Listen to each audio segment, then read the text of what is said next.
kweli kuna shida ambazo zimejitokeza kutokana na mabadiliko ya tabia nchi. Kuna uchafuzi wa mazingira, kuna ukataji wa miti ovyo, kuna mabadiliko ya majira, kuna joto jingi na matatizo mengine kadha wa kadha. Kwa hiyo nia kubwa ni kutaka kufanya mikakati jinsi ya kukabiliana na matatizo haya ya mabadiliko ya tabia nchi. Tunatarajia kuondoka na maazimio ambayo washiriki wataondoka nayo kuyapeleka katika jamii wanakotoka, ikiwa ni pamoja na kuongeza utoaji wa elimu ili uelewa wa jamii uelewe na waweze kuchukua hatua. Lakini pia tunahitaji kushirikiana na wadau mbalimbali, kwa sababu swala la kukabiliana na matatizo ya tabia nchi sio la mtu mmoja. Na wadau, serikali, taasisi binafsi, taasisi za biashara na jamii kwa ujumla tunapaswa kushirikiana kukabiliana na tatizo hili ambalo ni janga kwa taifa na dunia nzima. Wito wetu kwa serikali ni kwamba kwanza tunaomba tuendeleze ushirikiano, kwa sababu serikali ndiyo inatunga sheria na sera ambazo zinapaswa kwenda sambamba na elimu ambayo inatolewa, kwa sababu sheria peke yake na elimu peke yake haziwezi kufanya kazi bila kushirikiana. Lakini jambo la pili, tunaomba zile sheria zinazotungwa zitekelezwe.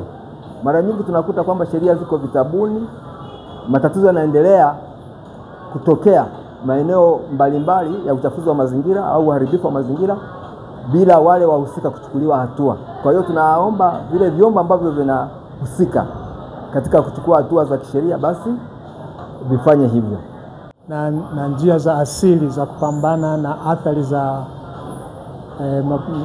mabadiliko ya tabia nchi ni muhimu sana, ili kuweza kuielimisha jamii ambayo imezunguka hasa ziwa Victoria na kwenye ukanda huu wa bonde la mto Nile, kuweza kujua njia sahihi za kutumia njia ambazo ni asilia za kuweza kupambana na mabadiliko ya tabia nchi.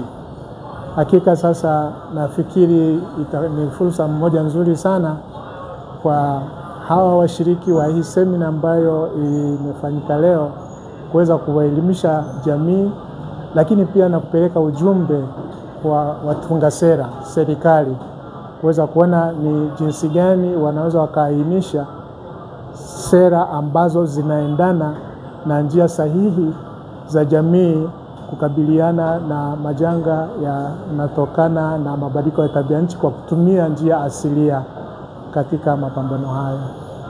Mojawapo ya maazimio ya kikao hiki ni kuweka mpango kazi au mikakati kwa wanachama ambao ni wajumbe wa bodi ya mamlaka ya hifadhi ya mto Nile, kuona ni jinsi gani wanaweza wakajiwekea mipango ambayo iko ndani ya uwezo wao na kuona kwamba jinsi gani wataweza kuitekeleza. Kwa hiyo wajumbe waliokaa watatoa maazimio baada ya kikao cha leo na kujiwekea mikakati kuona jinsi gani wataendelea mbele, lakini pia na kukuza ushirikiano kati yao na hata na wadau wengine wa mazingira katika swala zima la kuhifadhi na kukabiliana na mabadiliko ya tabia nchi.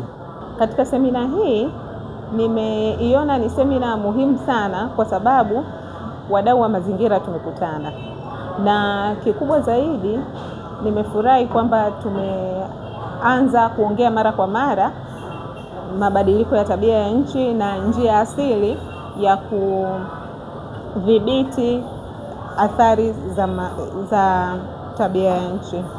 Na mabadiliko ya tabia ya nchi kwa maeneo yetu imekuwa ni changamoto kubwa sana, na watu wengi mpaka tumekimbilia njia ambazo sio za asili kutafuta suluhu.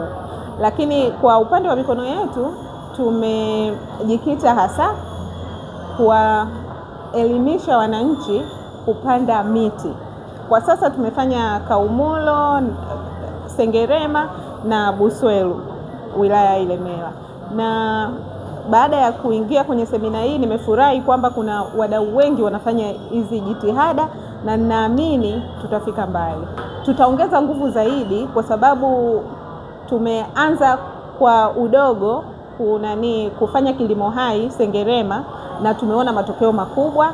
Sasa tumeanza kuingiza idea hiyo Buswelu, tunaamini tutafanikiwa na tumefurahi TAEA wanafanya zaidi kwenye eneo hilo. Kwa hiyo tukiunganisha nguvu tutafika mbali. Kwa mfano, ukipata nyanya organic ukaitumia hata bila kuipika, hauwezi kupata wasiwasi na unakuwa umeboresha afya yako. Lakini zenye madawa unaanza kuambiwa sijui uchukue baking soda uloweke sijui kwa muda gani, usafishe mboga ndio uanze kupika, inachukua muda, inamaliza rasilimali maji mengi. Kwa hiyo tukihamia kwenye organic tutafika mbali, na pia tutaboresha mazingira na tabia ya nchi tutaona inarudisha uasilia wake. Kiukweli nimejifunza mambo mbalimbali ikiwemo masuala ya mabadiliko ya tabia nchi, na ukizingatia ni swala ambalo ni mtambuka kwa sasa. Nimejifunza nini maana ya mabadiliko ya tabia nchi, kwa nini kunatokea mabadiliko ya tabia nchi na nini kifanyike ili kuepukana au kudhibiti mabadiliko ya tabia nchi.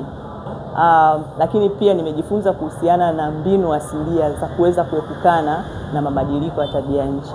Hizi mbinu asilia zikitumika itasaidia kabisa na italeta chachu kubwa ya kuweza kuepukana au kukabiliana na mabadiliko ya tabia nchi. Ninachokiona kwa sasa ni changamoto ya elimu na ufahamu kuhusiana na hizi mbinu. Kwa hiyo rai yangu mimi kama wakili, lakini mimi kama mdau au mnufaika wa hii semina, ni kuendelea kutoa elimu zaidi kuhusiana na changamoto zilizopo kutokana na mabadiliko ya tabia nchi na mbinu asilia ambazo zinaweza kutumika ili kuepukana au kukabiliana na mabadiliko ya tabia nchi, ikiwemo upandaji wa miti, kilimo cha mseto, lakini matumizi bora ya ardhi.